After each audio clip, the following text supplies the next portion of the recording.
손님에도 급이 있는 거예요? 거지 새끼가 어딜 들어와? 이 모욕적인 말은 그 직원의 시작에 불과했습니다.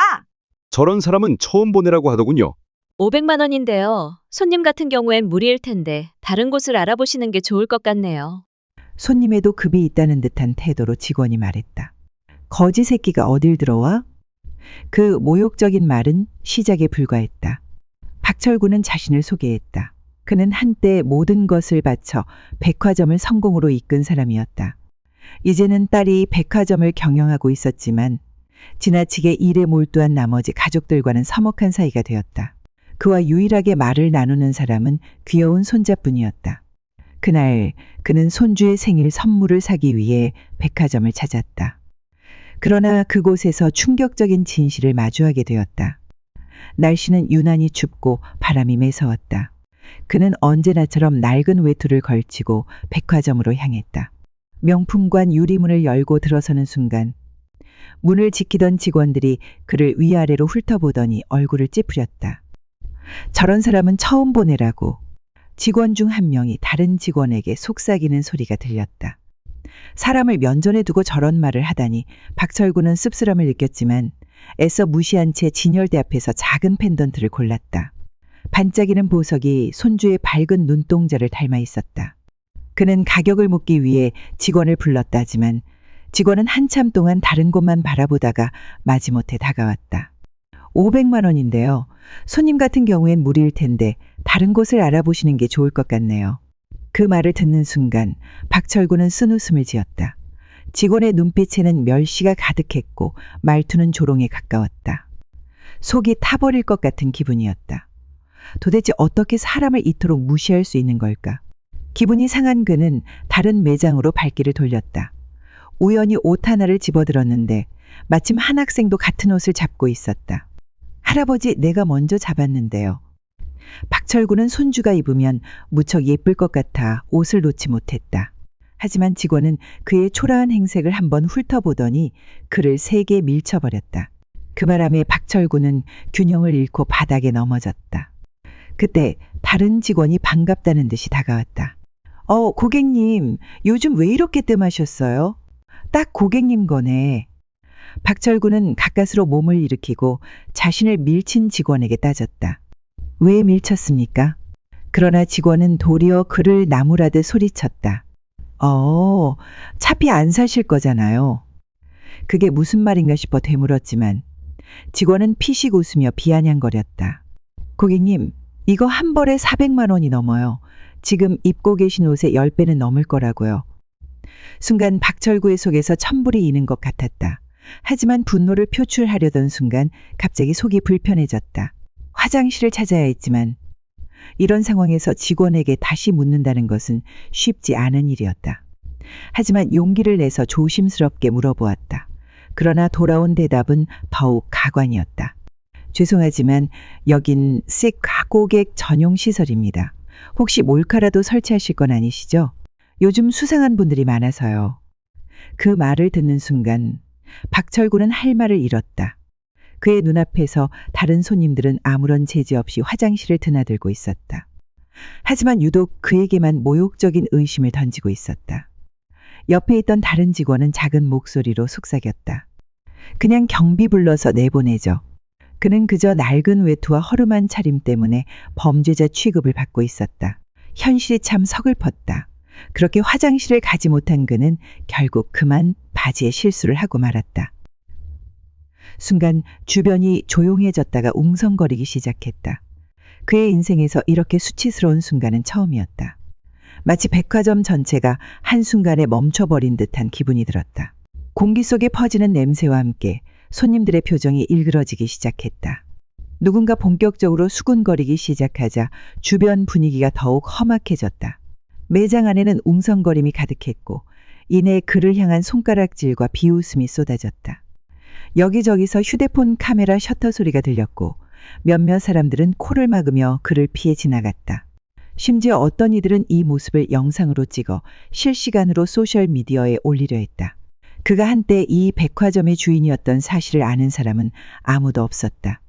그저 한 늙은이의 망신스러운 실수로 조롱거리가 되어버렸다.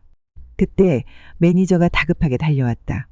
그는 박철구의 팔을 거칠게 붙잡고 끌고 가려 했다. 직원들은 재빨리 청소 도구를 가져와 바닥을 닦았고 매장은 빠르게 정리되었다. 소독약이 뿌려졌고 직원들의 표정에는 혐오와 경멸이 가득했다. 이런 곳에서 명품관의 이미지가 순식간에 망가지다니. 한숨 짓는 소리와 조롱 섞인 웃음이 곳곳에서 들려왔다. 얼마 지나지 않아 보안 요원 2명이 호출되었다. 그들은 박철구의 양팔을 거칠게 잡아 끌며 밖으로 여가려 했다. 마치 중범죄자라도 되는 것처럼 그의 몸을 강하게 밀어붙였다. 그러나 그는 아무런 저항도 하지 않았다. 이 순간 자신이 누구인지 밝히고 싶은 마음도 있었지만 참기로 했다. 딸이 이 소식을 알게 된다면 얼마나 마음 아파할지 걱정되었기 때문이다. 그런 와중에도 직원들 사이에서는 앞으로의 조치에 대한 이야기가 오갔다. 출입 금지는 기본이고 블랙리스트에 올려서 다시는 발도 못 붙이게 해야죠. 법적 조치도 고려해 봐야겠어요. 그는 더 이상 아무 말도 할 수 없었다. 오직 차가운 현실만이 그를 감싸고 있을 뿐이었다. CCTV를 확인해서 증거를 남기자는 이야기도 나왔습니다. 평생을 성실하게 살아왔고 딸이 이만큼 성공하기까지 든든한 버팀목이 되어준 제가 이제는 한순간의 실수로 이런 취급을 받고 있었어요.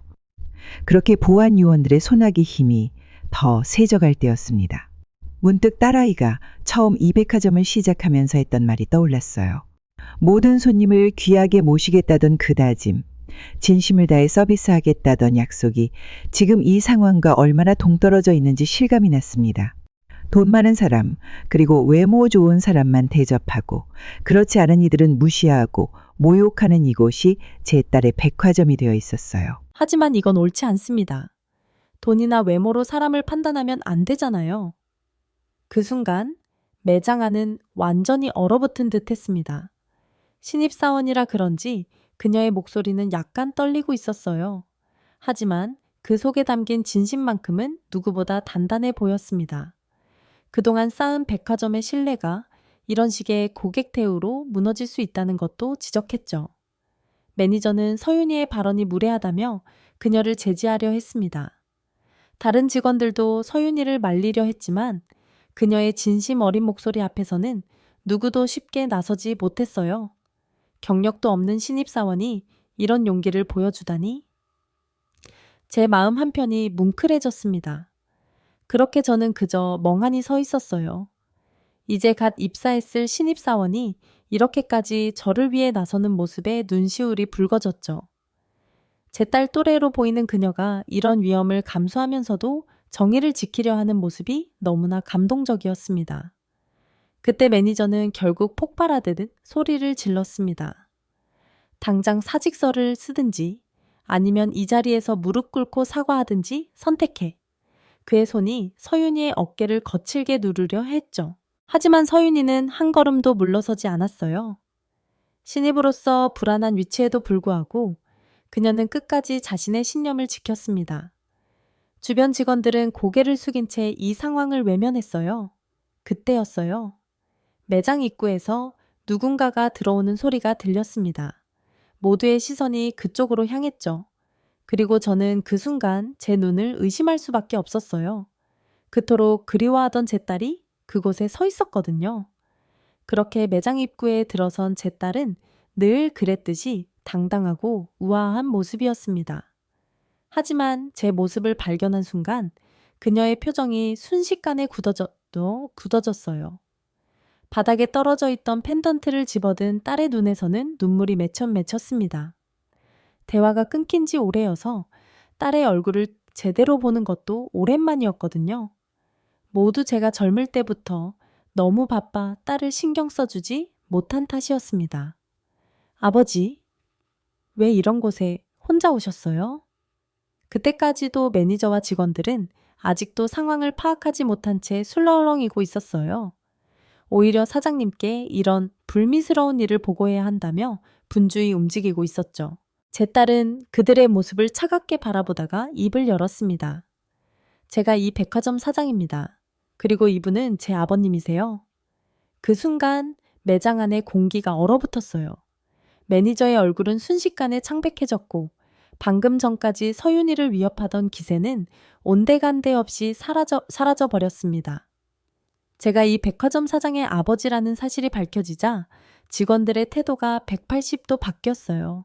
아, 사장님, 저희가 잘못 알고 정말 죄송합니다. 하지만 딸아이의 목소리는 더욱 차갑게 가라앉았습니다. 지금 이 상황이 왜 잘못됐는지는 아시는 건가요? 단순히 제 아버지라서가 아니라 한 인간으로서 이런 대우를 받으면 안 되는 거잖아요. 제 딸은 매니저와 직원들을 한 명 한 명 바라보며 말을 이어갔어요. 돈과 권력 앞에서만 굽실거리는 그들의 이중성을 지적했고 백화점의 근본 가치가 완전히 무너져버렸다고 했습니다. 특히 제가 화장실 사용을 거부당하고 인격적 모욕을 당한 것에 대해 크게 분노했어요. 그동안 묵묵히 지켜보던 서윤이가 앞으로 나섰습니다. 아직도 떨리는 목소리로 자신이 겪은 상황을 설명했죠. 제 딸은 서윤이의 이야기를 듣고는 잠시 눈을 감았다가 떴어요. 여러분은 오늘 우리 백화점의 가치를 완전히 망가뜨렸습니다. 매니저님과 관련 직원분들은 오늘부로 해고입니다. 반면 서윤이에게는 특별한 감사를 표했습니다. 서윤 씨, 신입사원이라 두려웠을 텐데 용기 내줘서 고마워요. 앞으로 우리 매장의 새로운 매니저로서 함께해 주셨으면 좋겠습니다. 저는 그저 멍하니 그 광경을 바라보고만 있었습니다. 딸아이가 이토록 훌륭하게 자랐다는 사실에 가슴 한편이 뭉클해졌어요. 제가 평생 강조해왔던 겸손과 인간에 대한 존중, 그 가치를 딸이 이렇게 실천하고 있었다는 게 자랑스러웠습니다. 마지막으로 제 딸은 모든 직원들 앞에서 선언했어요. 오늘부터 우리 백화점은 완전히 달라질 겁니다. 돈이나 외모가 아닌 모든 고객의 인격을 존중하는 것, 그것이 진정한 명품관이 가져야 할 가치니까요. 반면 서윤이에게는 특별한 감사를 표했습니다. 서윤 씨, 신입사원이라 두려웠을 텐데 용기 내줘서 고마워요. 앞으로 우리 매장의 새로운 매니저로서 함께해 주셨으면 좋겠습니다. 저는 그저 멍하니 그 광경을 바라보고만 있었습니다. 딸아이가 이토록 훌륭하게 자랐다는 사실에 가슴 한편이 뭉클해졌어요. 제가 평생 강조해왔던 겸손과 인간에 대한 존중, 그 가치를 딸이 이렇게 실천하고 있었다는 게 자랑스러웠습니다. 마지막으로 제 딸은 모든 직원들 앞에서 선언했어요. 오늘부터 우리 백화점은 완전히 달라질 겁니다. 돈이나 외모가 아닌 모든 고객의 인격을 존중하는 것, 그것이 진정한 명품관이 가져야 할 가치니까요. 그렇게 그날 이후로 백화점은 큰 변화를 겪기 시작했습니다. 제 딸은 그동안의 운영 방식을 전면적으로 개편했어요. 서윤이를 새로운 매니저로 발탁한 것은 그 시작에 불과했죠. 모든 직원들이 새로운 서비스 교육을 받게 되었고 고객을 대하는 기준도 완전히 달라졌습니다. 처음에는 일부 직원들이 불만을 표시했어요. 그들은 고급 명품관의 격이 떨어질 것이라고 우려했죠. 하지만 서윤이는 그들의 생각을 하나씩 바꿔나갔습니다. 그녀는 진정한 품격이란 물건의 가격이 아닌 사람을 대하는 태도에서 나온다는 것을 몸소 보여주었어요. 그렇게 몇 주가 지난 어느 날, 안녕하세요. 저는 서윤의 매니저 취임식에 참석했습니다. 제 딸이 특별히 부탁했다고 해서 자리를 지키게 됐죠. 새로 단장한 매장은 이전과는 완전히 달라져 있었어요. 더 밝아지고 따뜻해진 분위기가 한눈에 들어왔습니다. 취임식장에는 많은 직원들이 모여 있었어요. 서윤은 여전히 수줍은 얼굴이었지만 이제는 당당한 매니저의 모습이었죠. 그녀가 연단에 올라 이야기를 시작했을 때 저는 그날의 기억이 떠올라 가슴이 뭉클해졌습니다. 그렇게 서윤은 취임 소감에서 저를 언급했어요. 그날의 일이 자신에게 얼마나 큰 깨달음을 주었는지, 그리고 그것이 어떻게 자신의 직업관을 바꾸어 놓았는지를 이야기했죠. 진정한 서비스의 가치가 무엇인지 알게 해준 계기였습니다. 제 딸은 서윤의 뒤를 이어 마이크를 잡았어요. 이제 우리 백화점이 나아가야 할 새로운 방향에 대해 이야기했죠. 그동안의 변화를 정리하고 앞으로의 계획도 설명했습니다. 고급 백화점의 품격을 유지하면서도 모든 고객을 존중하는 새로운 문화를 만들어 갑시다. 그렇게 취임식이 끝난 후 저는 딸과 서윤을 따로 만났습니다. 오랜만에 셋이서 마주 앉아 이야기를 나누었죠. 딸아이는 그동안 제가 얼마나 보고 싶었는지, 그런데 왜 연락도 없이 지냈는지를, 서윤이는 조용히 자리에서 일어나 제게 작은 선물을 건넸어요. 그날 제가 사려고 했던 것과 똑같은 펜던트였죠. 따로 준비했어요. 받아들고 보니 눈시울이 붉어졌어요. 그날의 불편했던 기억이 이렇게 아름다운 선물이 되어 돌아올 줄은 몰랐습니다. 또한 서윤이는 새로운 매니저로서 첫 회의에서 특별한 제안을 했다고 해요. 백화점 내에 무료 휴게 공간을 마련하고 누구나 편하게 이용할 수 있는 화장실을 설치하자. 처음에는 반대하는 목소리도 있었지만 제 딸은 서윤이의 의견을 전적으로 지지했습니다. 그렇게 변화는 생각보다 빨리 찾아왔어요. 직원들의 태도가 달라지니 매장의 분위기도 자연스럽게 바뀌었습니다. 이제 비싼 옷을 입지 않은 손님들도 편안하게 매장을 둘러볼 수 있게 되었고 진심 어린 서비스를 받게 되었죠. 그러자 오히려 매출이 늘어나기 시작했다고 합니다. 심지어 서윤이의 리더십은 특별했어요. 그녀는 직원들에게 이렇게 강조했습니다. 고객의 외모나 착장이 아니라 그들의 이야기에 귀 기울이세요. 그 말 한마디에 직원들의 태도가 달라졌고 고객들도 그 진정성을 알아차렸죠. 그렇게 시간이 손살같이 흘러 한 달이 지났을 때였습니다. 제 딸이 들려준 이야기인데 어떤 고객이 편지를 보내왔다고 해요. 허름한 차림으로 매장에 갔다가 따뜻한 대접을 받아 감동했습니다. 그 고객은 결국 자신의 딸 결혼식 예물을 모두 이 백화점에서 구매했다고 합니다. 이 일 이후 새로운 직원 교육 프로그램도 시작되었어요. 서윤이가 직접 커리큘럼을 짜서 단순한 서비스 매뉴얼이 아닌 인간 존중의 가치를 배우는 과정으로 만들었습니다. 신입 직원들은 물론 기존 직원들도 이 교육을 통해 많은 것을 깨달았다고 해요. 그리고 저는 여전히 가끔 이 백화점을 찾아옵니다. 여전히 낡은 외투를 입고 오지만 이제는 누구도 저를 이상한 시선으로 보지 않아요. 오히려 직원들이 반갑게 인사를 건네고 편안하게 매장을 둘러볼 수 있도록 배려해 줍니다. 이 일을 계기로 딸과의 관계도 다시 가까워졌어요. 이제는 일주일에 한 번씩 꼭 만나 식사를 합니다. 그렇게 시간이 흘러 1년이 지났습니다. 우리 백화점은 이제 완전히 달라졌습니다. 명품관은 여전히 고급스럽지만 그 분위기가 사람들을 위축시키지는 않았죠. 서윤이 만들어낸 변화는 이제 우리 백화점의 자랑이 되었습니다. 얼마 전에는 한 방송국에서 취재를 왔다고 합니다.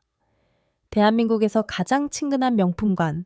이 타이틀로 우리 백화점을 소개하고 싶다고 했대요. 방송에서는 서윤의 이야기를 중심으로 그날의 사건과 이후의 변화를 다뤘습니다. 더욱 놀라운 건 그 방송을 본 다른 백화점들의 반응이었어요. 처음에는 우리의 변화를 우려의 시선으로 바라보던 곳들이 이제는 하나둘씩 우리의 방식을 도입하기 시작했다고 합니다. 서윤은 여러 백화점에 초청을 받아 강연을 다니기도 했죠. 그리고 제 딸은 이제 더 큰 그림을 그리고 있어요. 우리 백화점을 시작으로 전국의 모든 매장에 이런 변화를 가져오고 싶다고 합니다. 그래서 직원 교육 프로그램을 체계화하고 다른 기업들과도 협력하기 시작했죠. 이제 서윤이 만든 매뉴얼은 하나의 기준이 되어가고 있습니다.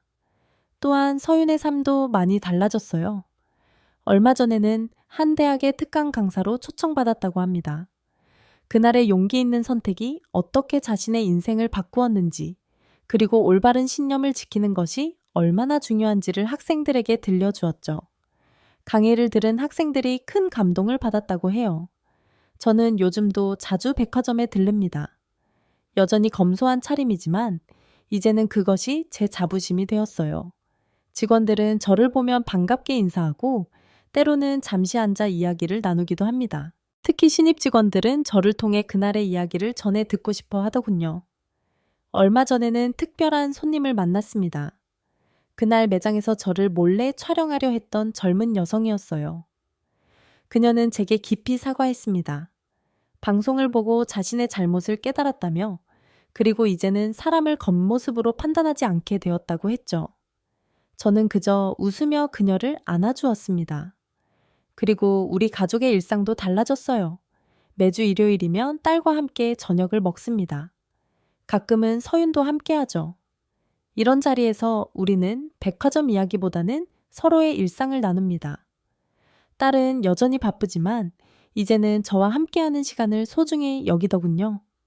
심지어 지난주에는 시상식이 있었습니다. 우리 백화점이 대한민국 서비스 대상을 받게 된 거예요. 시상식장에서 서윤희 대표로 연설을 했는데 그 자리에서 저를 인생의 스승이라고 소개하더군요. 저는 객석에서 그저 멋있게 웃을 수밖에 없었습니다. 이제 생각해보면 그날의 불편했던 경험이 이토록 큰 변화를 가져올 줄은 몰랐어요. 한 사람의 작은 용기가 많은 이들의 삶을 바꾸어 놓을 수 있다는 것을 배웠습니다. 서윤이 보여준 용기, 딸이 보여준 결단력, 그리고 그것을 받아들인 직원들의 변화가 모여 오늘의 우리를 만들었네요. 며칠 전 제 딸이 물었습니다. 그날 왜 자신이 사장아버지라고 밝히지 않았냐고요? 저는 잠시 생각하다가 대답했습니다. 그렇게 하는 것이 더 의미 있는 변화를 만들어낼 수 있을 것 같았다고요. 제 딸은 그 말을 듣고 눈물을 흘리더군요. 아마도 그녀도 같은 생각이었나 봅니다. 이야기를 하다 보니 이렇게 길어졌네요. 제 이야기는 여기까지입니다. 물론 딸과 이루어낼 백화점의 이야기는 계속될 것입니다. 모두가 편안하고 좋은 쇼핑을 할 수 있는 백화점이 되는 그날까지 저는 계속해서 노력할 거예요. 긴 이야기를 들어주신 모든 분들께 감사의 말씀 전합니다. 행복하세요. 덕분에 직원들은 자연스럽게 모든